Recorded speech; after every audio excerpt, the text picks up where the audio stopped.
औज़ुबिल्लाहिमिनश्शैतानिर्रजीम बिस्मिल्लाहिर्रहमानिर्रहीम। आज का जो टॉपिक जिसके बारे में हम डिस्कस करेंगे वो वेल्डिंग डिफेक्ट्स, उसकी रेमेडीज़ कि वेल्डिंग डिफेक्ट है क्या, किस तरह जो है वो वेल्डिंग के दौरान पैदा होते हैं और किस तरह उनको हम डिफेक्ट्स को ख़त्म कर सकते हैं। या वेल्डिंग के दौरान जब हम वेल्डिंग करते हैं कौन से ऐसे पैरामीटर्स हैं जिनको अपने माइंड में रखें ताकि वेल्डिंग में डिफेक्ट्स जो है ना वो ना आए। इस सिलसिले में जो है एक लंबा टॉपिक है, इसको मैंने ये डिसाइड किया कि इसको हम 2 पार्ट्स में जो है ना वो रखें ताकि कुछ डिफेक्ट्स को एक पार्ट में डिस्क्राइब करूं और दूसरे पार्ट को इसकी नेक्स्ट वीडियो जिसको मैं बनाऊंगा उसमें जो है मैं इसको प्रेजेंट करूं। इस वीडियो में पार्ट ए जो है ना उसको हम डिस्कस करेंगे, उसमें कुछ डिफेक्ट्स जो हैं उनके बारे में जो है ना आपको बताऊंगा कि वेल्डिंग के दौरान कौन कौन से डिफेक्ट्स जो है ना वो पैदा होते हैं। बेसिकली जो वेल्डिंग डिफेक्ट्स उसके मुख्तलिफ जो टाइप्स हैं, कौन कौन से ऐसे डिफेक्ट्स हैं जो पैदा होते हैं उनके बारे में हम डिस्कस करेंगे। जैसे ये आप ये एक स्लाइड जो है ना आप देख रहे हैं उसमें डिफरेंट डिफेक्ट्स के नाम हैं, उनमें जिनको हम डिस्कस करेंगे पार्ट ए जो हमारे इस वीडियो में, उसमें हम क्रैक्स को डिस्कस करेंगे, सॉलिड इंक्लूजन्स को डिस्कस करेंगे, surface defects and profile defects को, फिर gas pores and porosity, misalignment, setup irregularities, lack of fusion, mechanical damage, parent material damage और मिसलिनियस डिफेक्ट्स जो मुख्तलिफ किस्म के डिफेक्ट्स हैं, इन सब के बारे में हम अपनी दोनों वीडियोस में डिस्कस करेंगे। अब मेन जो है वेल्डिंग डिफेक्ट जब उसके बारे में डिस्कस करते हैं तो 2-3 नाम जो है वो सामने आते हैं।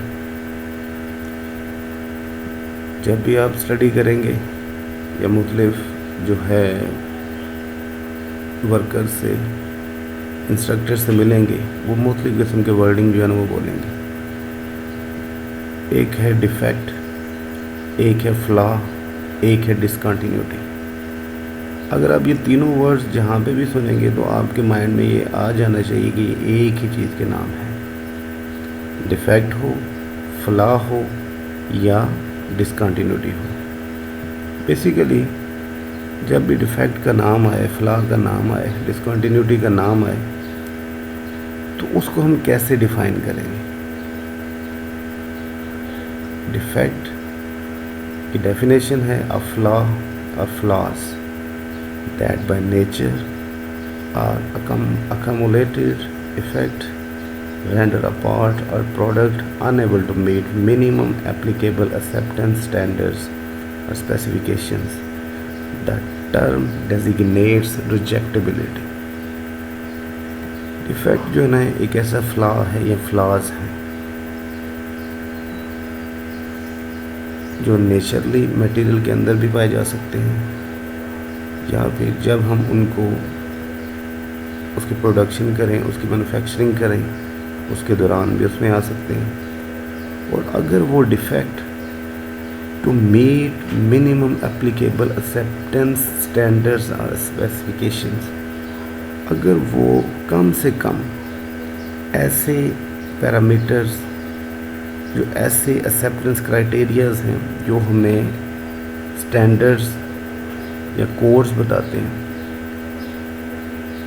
मसलन जब भी इंडस्ट्री में जब काम होता है ना तो वहाँ पे अगर कोई वेल्डिंग जॉइंट लगता है उसमें कोई डिफेक्ट आ जाए तो उस डिफेक्ट का एक एक्सेप्टेंस क्राइटेरिया होता है कि अगर इतने तक डिफेक्ट होगा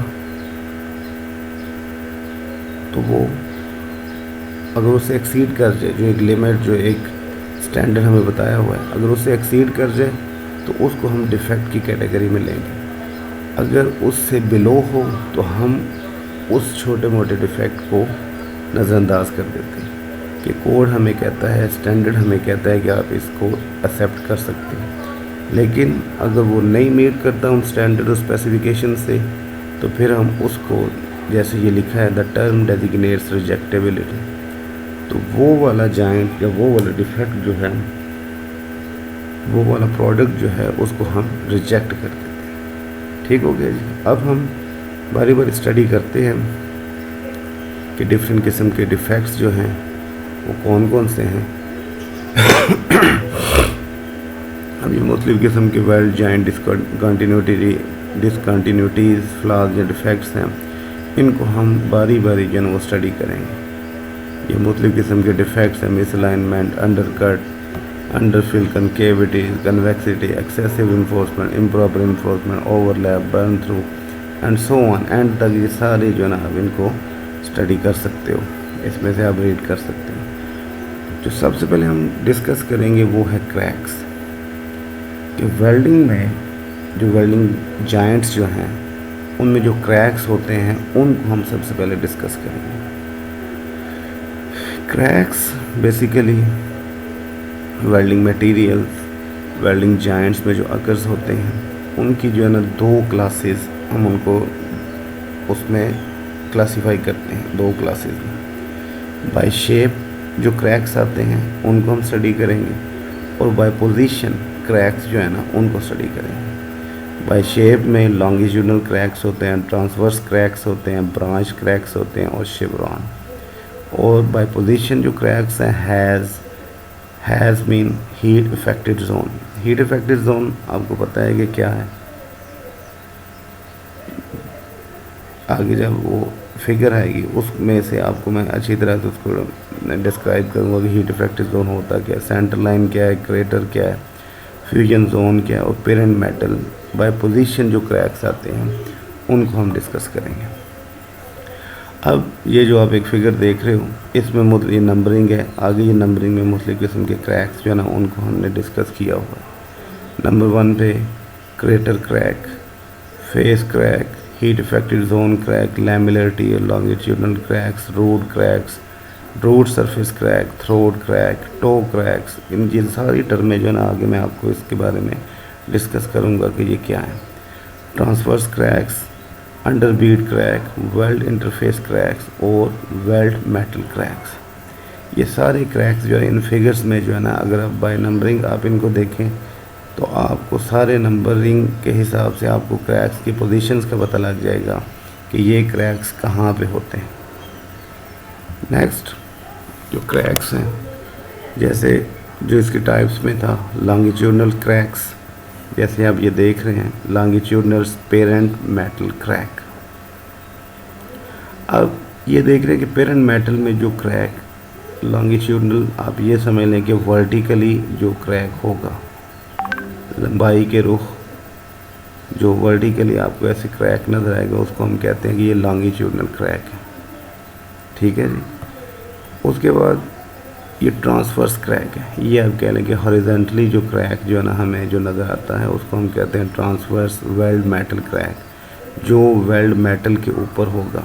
अब ये देखें ये पेरेंट मेटल में ऑलरेडी इसकी प्रोडक्शन में, इसकी मैन्युफैक्चरिंग में जो है ना इसमें एक प्रॉब्लम थी इस मटेरियल में, तो जब हम वेल्डिंग करते हैं due to the effect of heat ये अपीयर हो जाता है ये क्रैक। इसके अलावा नेक्स्ट जो है इसको हम कहते हैं लॉन्गिट्यूडनल वेल्ड मेटल। ये था पेरेंट मेटल में जो क्रैक है, और ये आ जाता है लॉन्गिट्यूडनल वेल्ड मेटल क्रैक कि जो हम बीड लगाते हैं, जो वेल्ड कैविटी में जो क्रैक जो है ना वो आ जाता है उसको हम कहते हैं लॉन्गिट्यूडनल वेल्ड मेटल क्रैक। इसके बाद नेक्स्ट लैमिलर टियर, ये वाला डिफेक्ट भी during production, during manufacturing of the material, ये क्रैक भी मटेरियल के अंदर प्रोड्यूस हो जाता है, जो तब ज़ाहिर होता है जब इस पे हीटिंग और कूलिंग इफ़ेक्ट जो है ना जब मटेरियल पे होता है, इसको हम कहते हैं लैमिलर टियरिंग क्रैक्स।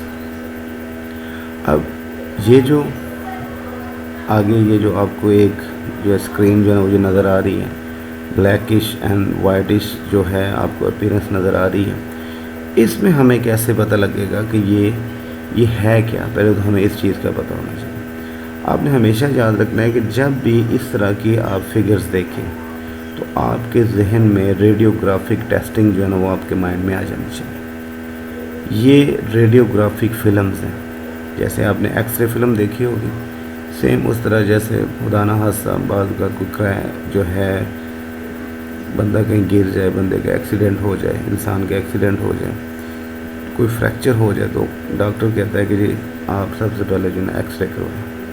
जब आप एक्सरे करवाएंगे तो उसमें आपका वो अपीयरेंस आ जाती है कि ये जो है इस बंदे को जो है ना ये प्रॉब्लम जो है ना वो है, ये यहाँ पे जो है ना कोई क्रैक जो है ना उसमें उसकी जो बोन है, उसकी जो हड्डी है वो फ्रैक्चर हो गई है। तो वो सेम इसी तरह एक्सरे जो है ना आपको वो करके देते हैं। सेम इसी तरह जब रेडियोग्राफिक टेस्टिंग हम करते हैं, इंशाल्लाह जब रेडियोग्राफिक इंस्पेक्शन के बारे में आपको बताऊंगा तो उसमें भी मज़ीद डिटेल आपको इसके बारे में बताऊंगा। लेकिन आपको पता हो कि ये एक्सरे फिल्म्स होती हैं जो ड्यूरिंग रेडियोग्राफिक टेस्टिंग हम यूज़ करते हैं।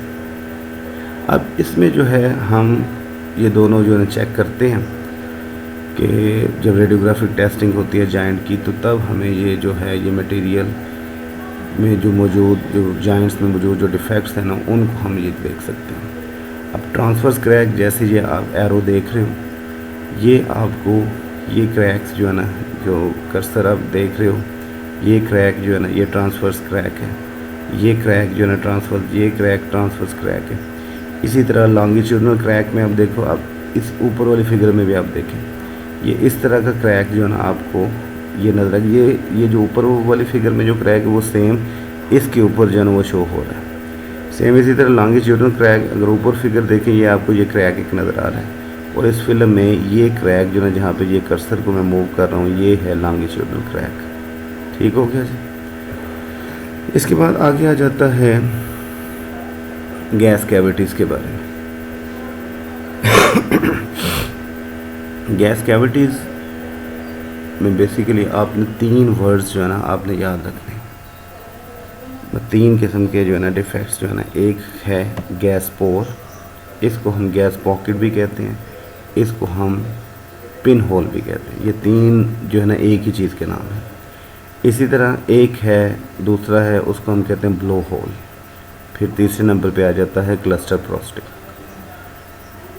प्रोस्टी, ग्रुप ऑफ पिन होल्स या ग्रुप ऑफ गैस पोर्स या group of gas pockets, small cavity in the weld, large cavity in the weld. अगर स्मॉल कैविटी होगी उसको हम कहते हैं गैस पोर या गैस पॉकेट या पिन होल, अगर लार्ज कैविटी होगी उसको हम कहेंगे ब्लो होल। इसी तरह ग्रुप ऑफ पिन होल या ग्रुप ऑफ गैस पोर या ग्रुप ऑफ गैस पॉकेट्स होंगे, उनको हम कहेंगे कि ये प्रोस्टी है। क्लस्टर ऑफ या ग्रुप ऑफ, क्लस्टर मीन गुच्छा, जैसे अंगूरों का गुच्छा होता है ना, सेम उसी तरह आपको इस तरह की प्रोस्टी जो है ना वो वेल्ट जॉइंट में जो है ना वो नज़र आएगी। ठीक हो गया। अब मेन ये है कि गैस पोर हमें कैसे पता लगे ये गैस पोर है, गैस पॉकेट या पिन होल है। वो होता है उस होल के साइज़ पे। अगर साइज़ जो है गैस पॉकेट पिन होल का 1.6 mm या 1/16 इंच से बिलो होगा तो वो गैस पोर, गैस पॉकेट या पिन होल होगा। अगर उसका साइज़ 1.6 mm से ज़्यादा हो या 1/16 इंच से ज़्यादा हो तो वो होगा ब्लो होल। इसी तरह जो प्रोस्टी है, जैसे ये क्लस्टर है, गुच्छा हमें नज़र आएगा, एक क्लस्टर प्रोस्टी होती है। सेम इसी तरह रूट पाइपिंग प्रोस्टी है। रूट पाइपिंग इस तरह एक ये भी डिफेक्ट है जो रूट्स के अंदर जो है ना जो हमें ये पाइप, आगे मैं आपको इसके बारे में जो है ना वो बताऊँगा। फिर एक और प्रोस्टी की टाइप है, उसको हम कहते हैं हैरिंग बोन प्रोस्टी। ये इसको वो इस तरह जो है ना हमें जो है वो शो होगी। अब मेन इसकी जो है इसके जो ये गैस पोर या पिन होल या गैस पॉकेट्स जो हैं इनके कॉजेज़ क्या हैं, जो वेल्डिंग डिफेक्ट्स जो हैं इनके कॉजेज़ क्या हैं। कॉजेज़ में इसमें ये है, जैसे ये सबसे पहले आ जाता है लॉस ऑफ गैस शील्ड्स। जो गैस शील्ड्स होती हैं, जैसे हम मुख्तलिफ शील्डिंग गैसेस इस्तेमाल करते हैं, argon gas, helium gas, carbon dioxide gas, वो जो है उनकी कंटेमिनेशन इसमें हो जाती है। और जैसे मैं आपको बता रहा था कि इसकी डेफिनेशन में आपने हमेशा याद रखना है कि gas pore, small cavity, large cavity are group of pin holes in the weld due to the entrapment of gases. ये गैसेस की इन्वॉल्वमेंट की वजह से है, गैसेस की उसके अंदर वेल्ड कैविटी में फंसने की वजह से ये डिफेक्ट्स जो है ना वो शो होते हैं। ठीक है जी।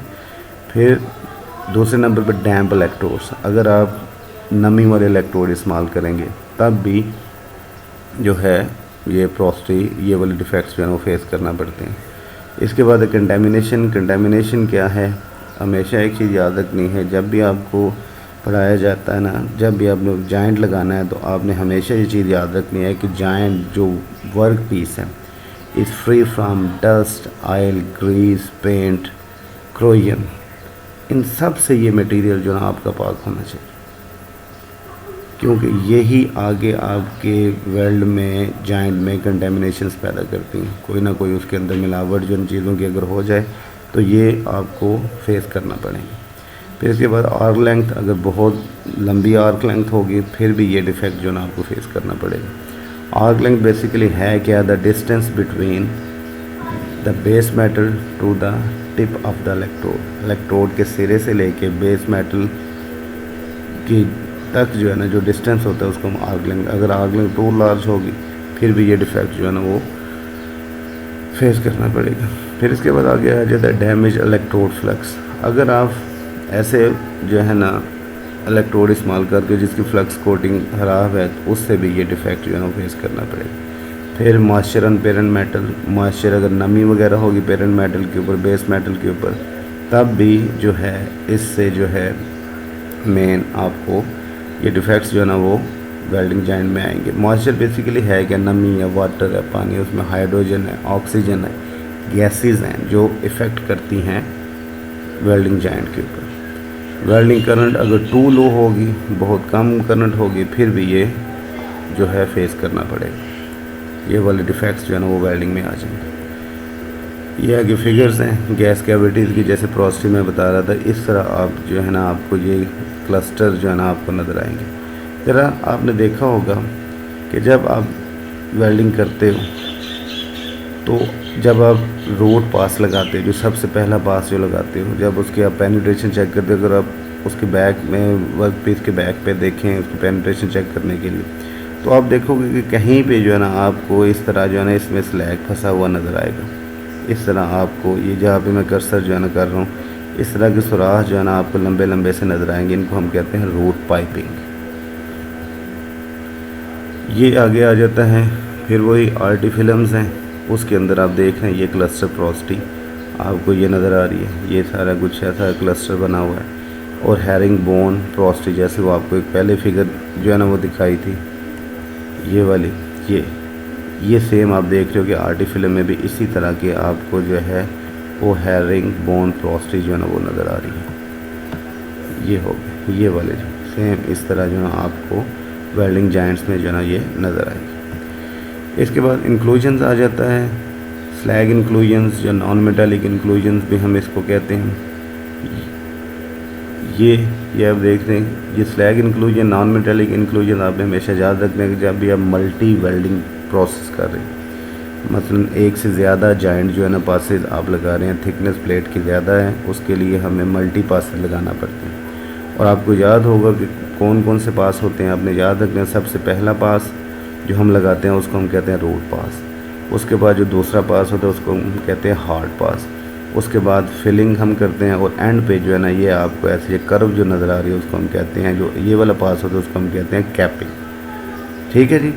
और इस तरह स्लैग इंक्लूजन तब होती है कि अगर हमने एक पास लगाया, अगर हमने उसको स्लैग अच्छी तरह से रिमूव नहीं किया तो हमें ये जो है ना वो फेस करना पड़ती है। इसलिए जब भी मल्टी पास वेल्डिंग होगी, जब भी आपने एक पास लगाना है तो उसको अच्छी तरह से साफ़ करना है with the help of chipping hammer, ऊपर से अच्छी तरह से स्लैग उतारना है, फिर दूसरा पास लगाना है।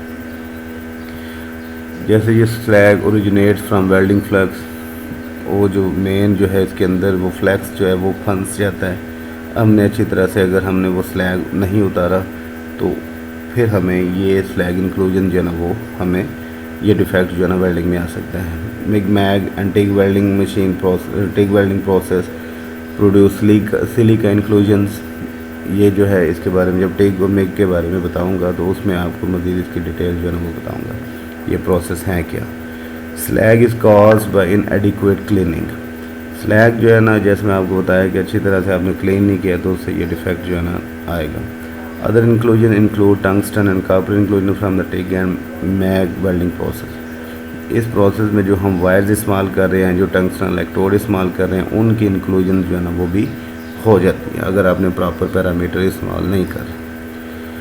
ये आगे फिर उसकी आरटी फिल्म आ गई। आरटी फिल्म में आप देख रहे हो कि इस तरह ये ब्लैक जो आपको नज़र आ रहे हैं, ये सारी इंक्लूजन्स हैं। ये ब्लैक इंटरपास स्लैग इंक्लूजन्स, ये एलोंगेटेड स्लैग लाइंस, ये आपको जो नज़र आ रही हैं ये ब्लैक ये लाइंस जो हैं, ये सारा ये है कि आपने अच्छी तरह से क्लीनिंग जो है ना वो अपने वर्क पीस की नहीं की जब आपने डिफरेंट पासेस लगाए। इसके बाद आगे आ जाता है हमारे पास surface defects.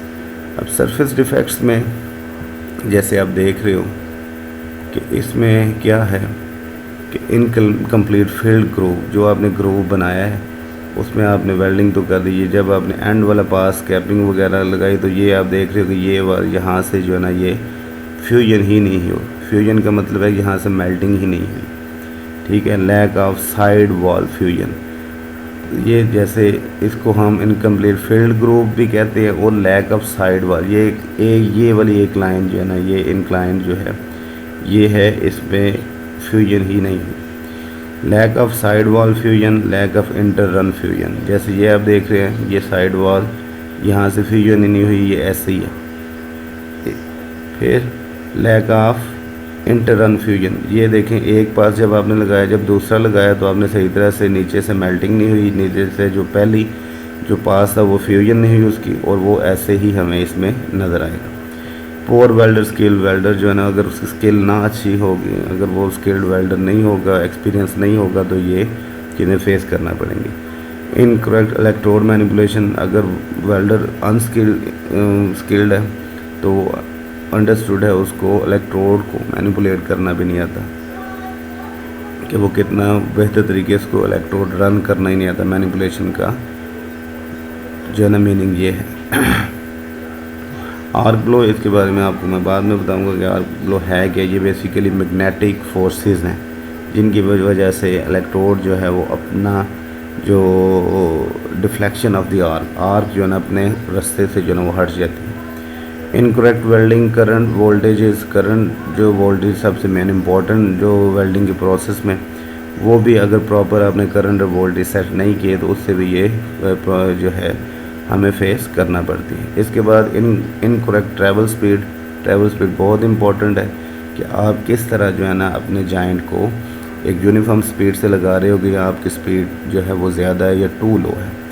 Incorrect inter run cleaning, वही जो आपको पहले बताया कि जब भी आपने पास लगाने हैं तो उसको अच्छी तरह से साफ, अगर आप साफ़ नहीं करेंगे तो उस क्लीनिंग नहीं करेंगे with the help of chipping hammer wire brush, तो ये आपको डिफेक्ट फेस करना पड़ेगा। फिर आगे आ जाता है ओवरलैप। ओवरलैप जो है ये भी सरफेस डिफेक्ट में आता है।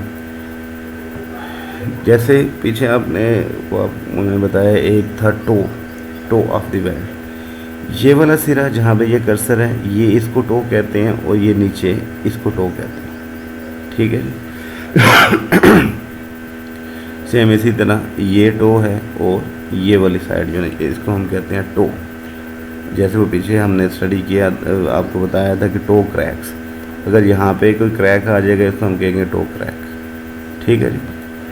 And imperfection at the toe or root of a weld caused by metal flowing onto the surface of the parent metal without fusing to it। इसको बताने के लिए ये आप अगर फिगर देखें, ये देखें ये है टो ओवरलैप। मसलन एक बीड आपने लगाई, फिर जब आपने दूसरी लगाई तो क्या है कि यहाँ से ये मेल्ट ही नहीं हुआ और आपको एक ऐसे कन्वेक्स सा जो है ना एक शेप जो है ना इसकी नज़र आ जाएगी, ठीक है। इसको हम कहते हैं टो ओवरलैप। और ये किस वजह से होती है? सेम कंटेमिनेशन, जैसे आपको पहले भी बताया, डस्ट ऑयल ग्रीस पेंट वगैरह अच्छी तरह रिमूव हो, ट्रैवल स्पीड बहुत लो हो, इनकरेक्ट वेल्डिंग टेक्निक जो है वो सही ना हो और करंट टू लो हो।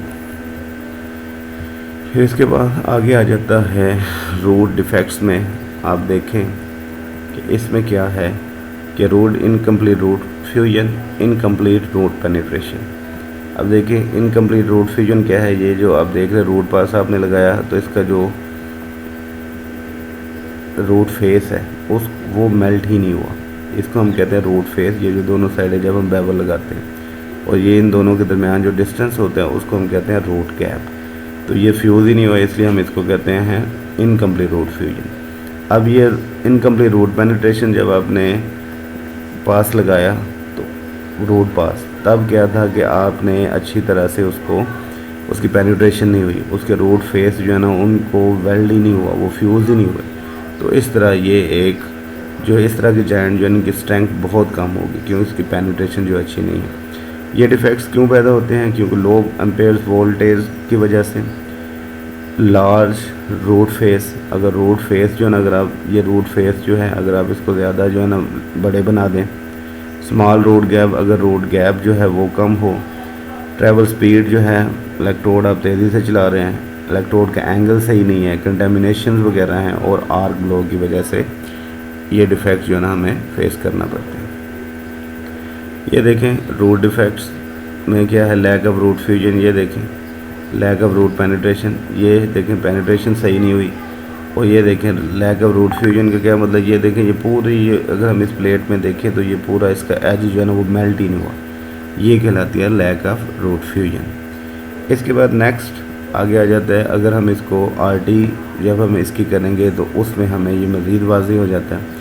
लैक ऑफ रूट फ्यूजन में देखें ये पूरी जो ये ब्लैक लाइन आपको नज़र आ रही है ना, इस तरह आपके जो है ना जॉइंट जो है ना उसकी रिपोर्ट आएगी, उसमें ये पेनिट्रेशन आपको बिल्कुल नज़र नहीं आएगी, बिल्कुल जो है आपको पेनिट्रेशन जो है ना इसमें शो हो जाएगा कि रूट पेनिट्रेशन जो है ना वो सही नहीं है, कम है। लैक ऑफ रूट फ्यूजन, ये देखें आपका ये वाली प्लेट, ये प्लेट है आपकी, ये जो ब्लैक आपको नज़र आ रहा है प्लेट का जो है ना एज है जो फ्यूज़ ही नहीं हुआ।